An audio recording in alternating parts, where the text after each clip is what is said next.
희망의 소리 애청자 여러분, 평안하십니까? 내가 있음으로 이웃이 행복하다면 살만한 이유가 있지 않겠습니까? 있어도 없어도 괜찮은 사람이 아니라 꼭 있어야 할 사람으로 산다는 것은 인생을 얼마나 신나게 하는지 모릅니다. 여러분의 삶이 그러한 삶이 되시기를 기도합니다. 오늘 여러분과 함께 은혜를 받고자 하는 말씀은 마태복음 3장 1절에서 17절입니다. 그때 침례 요한이 이르러 유대 광야에서 전파하여 가로되 회개하라, 천국이 가까웠느니라 하였으니 저는 선지자 이사야로 말씀하신 자라. 일러스되 광야에 외치는 자의 소리가 있어 가로되 너희는 주의 길을 예비하라, 그의 첩경을 평탄케 하라 하였느니라. 이 요한은 약대 털옷을 입고 허리에 가죽들을 띠고 음식은 메뚜기와 석청이었더라. 이때 예루살렘과 온 유대와 요단강 사방에서 다 그에게 나와 자기들의 죄를 자복하고 요단강에서 그에게 침례를 받더니 요한이 많은 바리새인과 사두개인이 침례 베푸는 데 오는 것을 보고 이르되 독사의 자식들아, 누가 너희를 가르쳐 임박한 진노를 피하라 하더냐. 그러므로 회개에 합당한 열매를 맺고 속으로 아브라함이 우리 조상이라고 생각지 말라.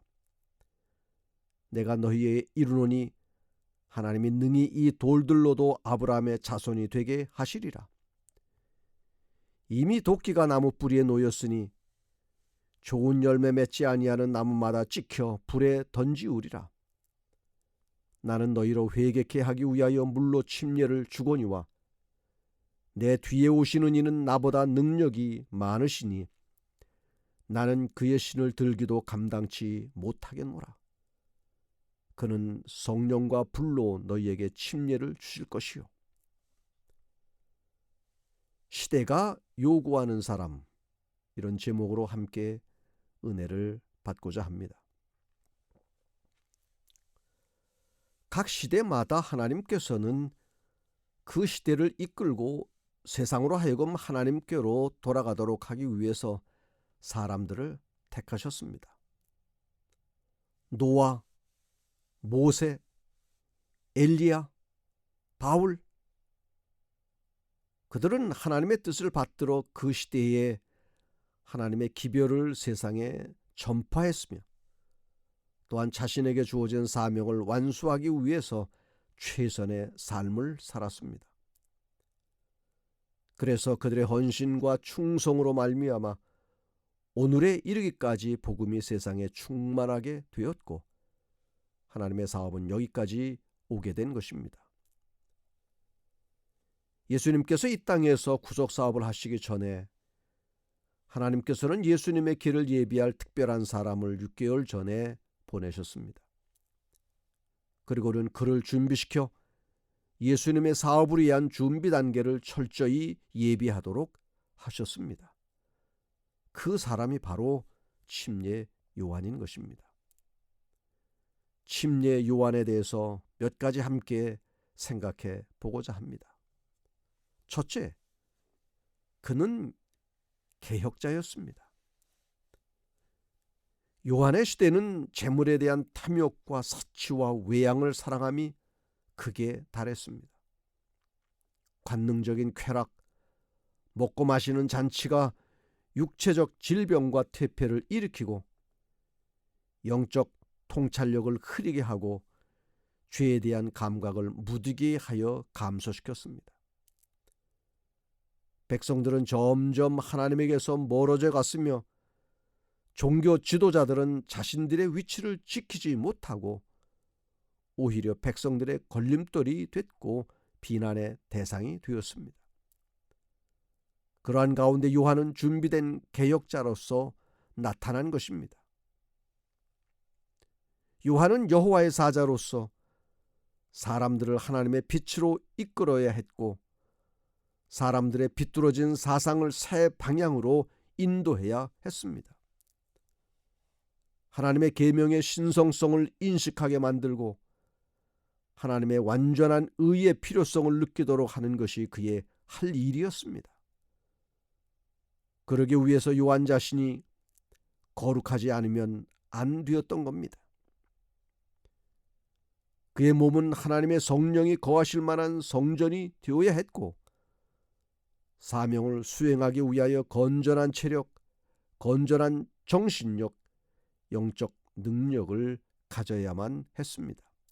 그러므로 식욕, 정욕을 지배할 필요가 있었습니다. 그의 절제적 생애와 검소한 의복은 그 시대의 부절제를 책망하기에 충분한 것이었습니다. 요한은 이러한 준비를 유대 광야에서 했습니다. 광야는 인적이 없어 쓸쓸하고 고독한 생활일지 모르나 하나님과의 1:1 관계를 유지하기에는 가장 좋은 것이었습니다. 요한은 그곳에서 천연계를 통해 하나님의 창조의 능력과 사랑을 깨달았으며 기도와 묵상을 통해 하나님과 더욱 가까이 지낼 수 있었습니다. 모든 준비는 완료되었습니다. 마침내 요한은 세상에 나가 하나님의 기별을 담대히 외쳤고 개혁자로서 하나님의 뜻을 세상에 전파하였던 것입니다. 지금 시대에도 개혁자를 요구하고 있습니다. 이대로는 안 된다는 생각들은 모두 가지고 있습니다.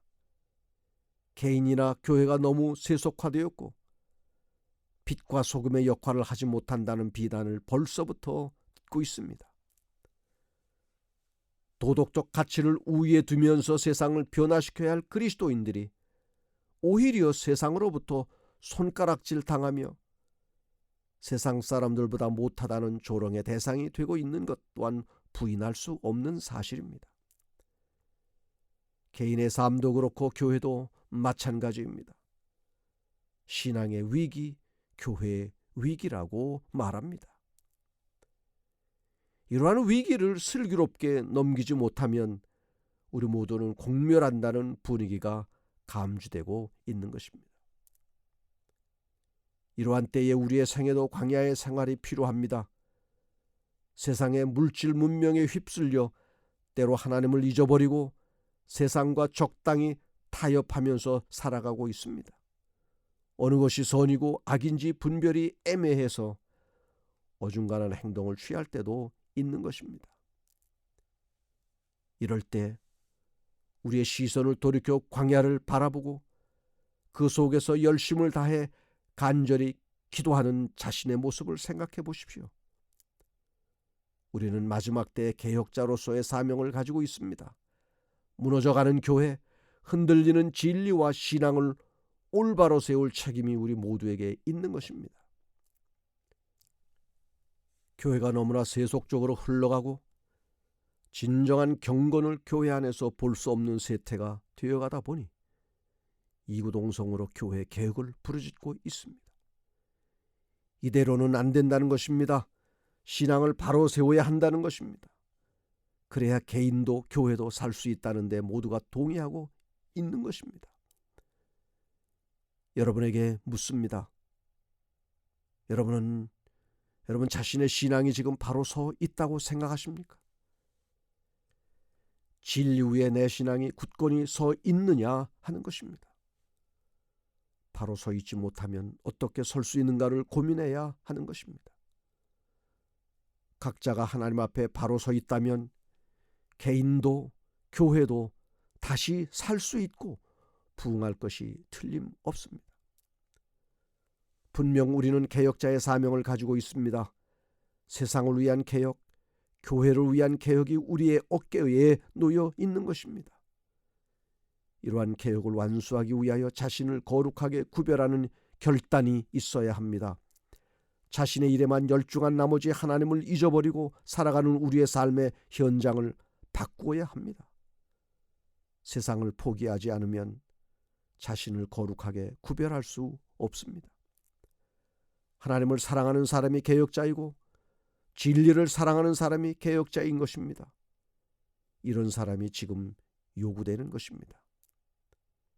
이런 사람이 되시기를 바랍니다.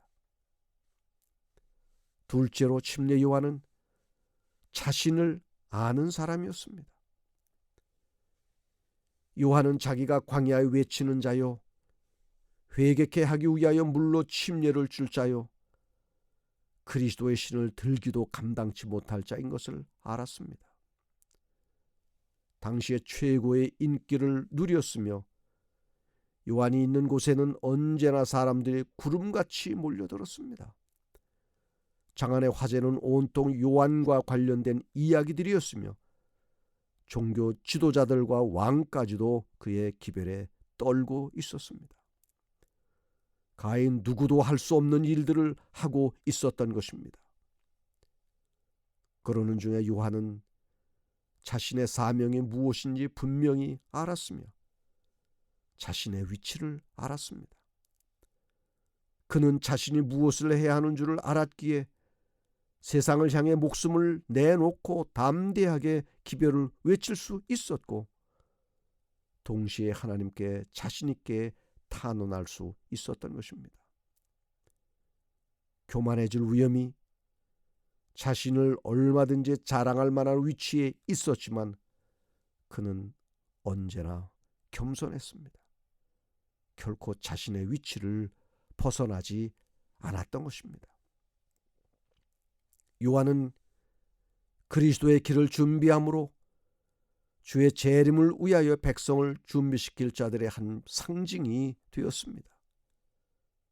그는 외로이 묵상하고 기도하는 가운데 자기 앞에 놓여있는 평생 사업을 위하여 그의 심령의 허리띠를 동이는 데 힘썼습니다. 이것이 요한의 힘의 근원이었던 것입니다. 여러분은 여러분 자신을 알고 있습니까? 내가 왜 존재하고 나의 사명이 무엇이고 내 위치가 어디에 있어야 하는가를 알고 계십니까? 인생이 빈손으로 왔다가 빈손으로 간다는 너무나 허무한 사실들을 모두 인정하고 누구도 예외가 없습니다.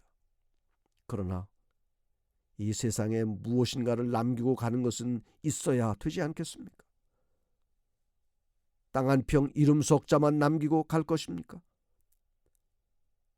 하나님께서는 우리에게 사명을 주셨습니다. 세상을 향하여 하나님의 진리의 말씀을 전하여 진리 가운데로 하나님의 백성들을 이끄는 사명을 주셨습니다. 나의 사명이 무엇인지를 깨달아 하나님께서 기뻐하시는 삶을 살아가야 하는 것입니다. 나의 만족을 위하여 살아가는 것이 아니라 나를 있게 하신 하나님의 소원을 이루어 드려야 하는 것입니다.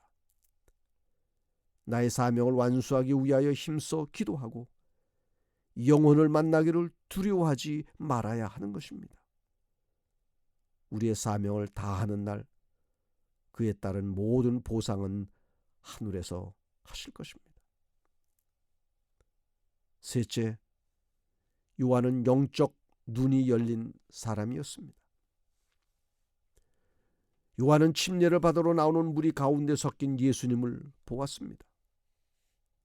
전에 다른 사람에게서 찾아볼 수 없었던 품성의 순결성을 보았고 주위의 분위기까지 거룩하고 엄숙함을 보았습니다. 요한밖에는 하늘의 이상을 본 사람이 없었습니다. 침례를 받고 물 위로 나오시는 예수님의 머리 위에 하나님의 영광이 비치고 하늘에서 소리가 들렸을 때에 요한은 하나님께서 약속하셨던 표적임을 알았습니다. 요한은 보라 세상 죄를 지고 가는 하나님의 어린 양이로다 라고 외쳤습니다. 그리스도에게 임한 그 영광은 우리에게 대한 하나님의 사랑의 보증인 것입니다. 요한이 예수님을 알아볼 수 있었던 것은 그의 신령한 영적 눈이 열려 있었기 때문이었습니다. 난 혹시 눈뜬 소경은 아닙니까? 보아야 할 영적인 사물은 보지 못하고 안 보아도 될 세상적인 쾌락과 부귀를 보고 있지는 않습니까?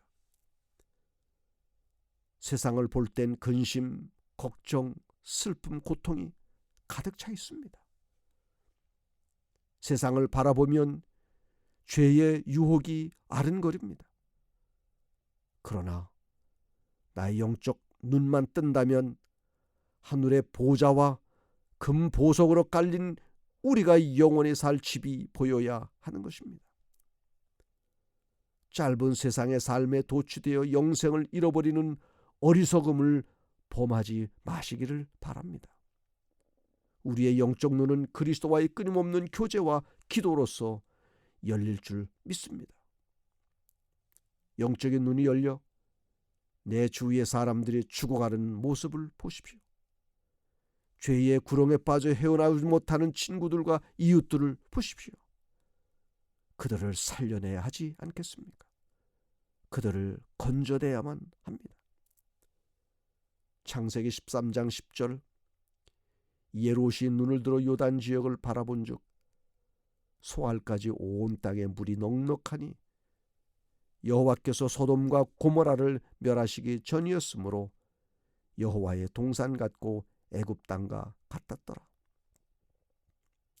롯은 육의 눈을 가지고 세상을 바라보았습니다. 그것이 멸망을 자초한 것입니다. 롯이 영적인 눈을 가지고 판단했더라면 그처럼 비참한 결과는 피할 수 있었을 것입니다. 영적인 눈을 가지고 하늘을 바라봄으로 생활이 변화되어 소망 가운데 사는 성도가 되시기를 바랍니다. 주님은 이러한 사람을 찾고 또 좋아하십니다.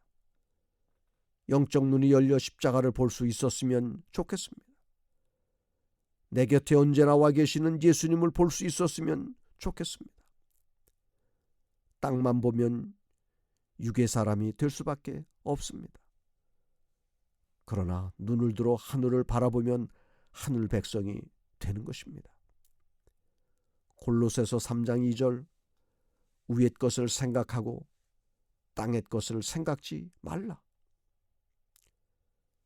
작은 것부터 개혁해보면 어떨까요? 남을 탓하지 말고 나부터 시작해봅시다.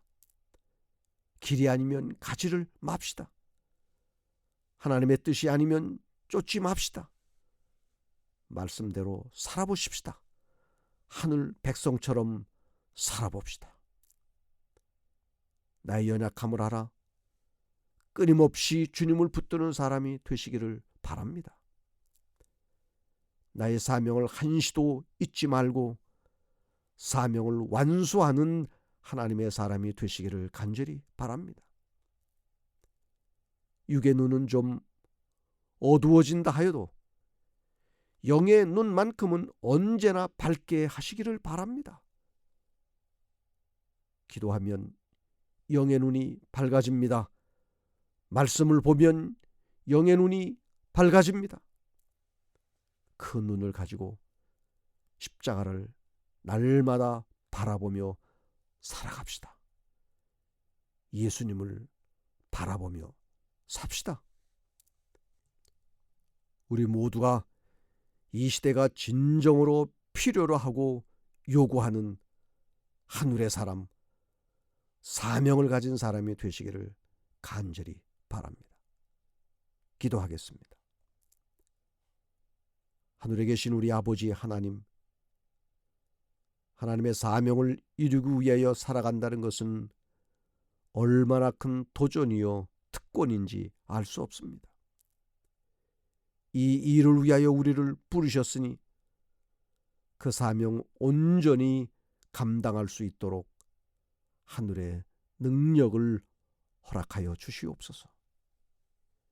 이 시대에 꼭 있어야 할 사람으로 소개하여 주시고 세상을 변화시키고 하늘을 준비하는 사람으로 살게 하여 주시옵소서.